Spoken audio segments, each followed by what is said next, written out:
ওরা যেহেতু এখন ব্রিড করতেছে, সো ওদেরকে একটু বড় পরিবেশ দিলে বা বড় বক্স দিলে সেখানে আসলে খুব সুন্দরভাবে ইজিলি আরও সুন্দর ব্রিড করতে পারবে। বিগত 4 মাস যাবত এই বক্সগুলোর মধ্যে আমি কিছু আইসোপড পালন করতেছিলাম। মানে আইসোপডটা হচ্ছে একটা পোকা, যে পোকাটা হচ্ছে টেরারিয়ামে ইউজ করা হয়। আর বেসিক্যালি এই পোকাগুলো দেখতে অনেক সুন্দরও লাগে। আমি যদি আপনাদের একটু ক্লোজলি যদি দেখাই তাহলে বুঝতে পারবেন।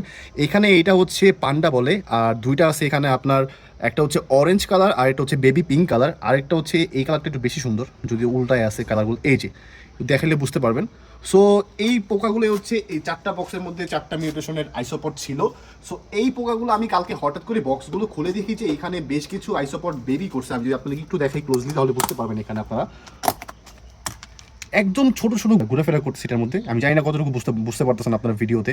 সো এইটা দেখার পরে আর যেটা চিন্তা করলাম যে এইখানে যে পটগুলো আছে, এই 4টা পট হচ্ছে এই 4টা মিউটেশনের আইসোপটের জন্য আমি নিয়ে নিছি। কারণ ওরা যেহেতু এখন ব্রিড করতেছে, সো ওদেরকে একটু বড় পরিবেশ দিলে বা বড় বক্স দিলে সেখানে আসলে খুব সুন্দরভাবে ইজিলি আরও সুন্দর ব্রিড করতে পারবে। যার ফলে হচ্ছে এই 4টা বক্স আমি নিয়ে নিছি। এই 4টা বক্সের মধ্যে এই বক্সগুলোর মধ্যে মূলত হচ্ছে এগুলো হচ্ছে কোকোপিট।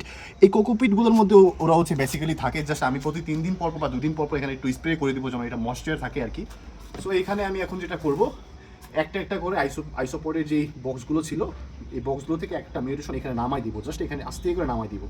তাহলে ইনশাল্লাহ এখানে আমার খুব সুন্দরভাবে আইসোপডগুলো গ্রো করবে। আর আইসোপডগুলো হচ্ছে বেসিক্যালি টেরারিয়ামে ইউজ করা হয়, আর দেখতে অনেক ভালো লাগে এই পোকাগুলো।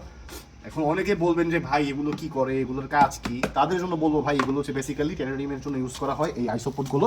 সো আমি এখানে এই যে আইসোপডগুলোর যে থেকে এই যে একটা পোকা দেখাই, এখানে এই যে কয়েকটা পোকা দেখা যেতেছে, এই যে মাশাআল্লাহ অনেকগুলো বাচ্চা দিছে জাস্ট। আর আপনারা ওদেরকে কিছু যখন আইসোপড যারা পালন করেন তারা হচ্ছে এরকম পটের মধ্যে কয়েকটা এই পেয়ারা গাছের পাতা দিয়ে রাখবেন, তাহলে এই পেয়ারা গাছের পাতাগুলো ওদের খাবার হিসেবে কাজ করবে। আর হচ্ছে মাঝে মাঝে আপনারা যেটা কাজ করবেন সেটা হচ্ছে ওদেরকে যে ফিশ প্লেট ফুড যেগুলো হয়, ওই ফিশ প্লেট ফুডগুলো এখানে কয়েকটা করে দিয়ে রাখবেন, ওই প্লেট ফুডগুলো ওরা খাবে সুন্দর হবে। সো একটা মিউটেশন এখানে দিয়ে দিচ্ছি আলহামদুলিল্লাহ। তারপর হচ্ছে এইখান থেকে হচ্ছে এই আইসোপডের যে বক্সটা ছিল, এই বক্স থেকেও আমি এইগুলো সব এখানে নামাই দিব, জাস্ট আস্তে করে ভাবে নামাই দিব, আর কিচ্ছু করবো না। ওরা ওদের মতো বাসা বানাই নিবে, আর খুব ভালো ব্রিড করতেছে, আর এগুলো খুব ভালো ব্রিড হয়। সো আপনারা চলে কিন্তু এরকম টেরারিয়ামের জন্য আইসোপড ইউজ করতে পারেন, দেখতেও ভালো লাগবে, প্লাস একদম ন্যাচারাল এনভায়রনমেন্ট ক্রিয়েট করে ফেলবে এই পোকাগুলা। মাশাল্লাহ মাশাল্লাহ। তারপর হচ্ছে এইটার মধ্যে হচ্ছে এই বক্সে যেটা আছে ওইটা দিয়ে দিব।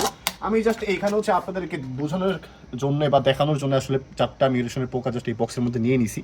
এটা হচ্ছে অরেঞ্জ কালার, এটা হচ্ছে বেবি পিঙ্ক কালার, আর এটা হচ্ছে পান্ডা বলে। আর এটার নাম যদি আমি ভুলে গেছি এখন, বাট কালার কোয়ালিটিগুলো অসম্ভব সুন্দর, এগুলো ভাই অসম্ভব সুন্দর। আচ্ছা, তারপর হচ্ছে এইখানে দিয়ে দিব হচ্ছে এই পিঙ্ক কালারটা।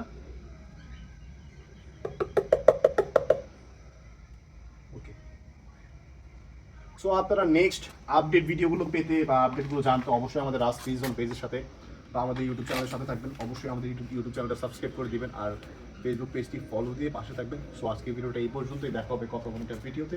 সবাই ভালো থাকবেন, সুস্থ থাকবেন, আল্লাহ হাফিজ, আসসালামু আলাইকুম।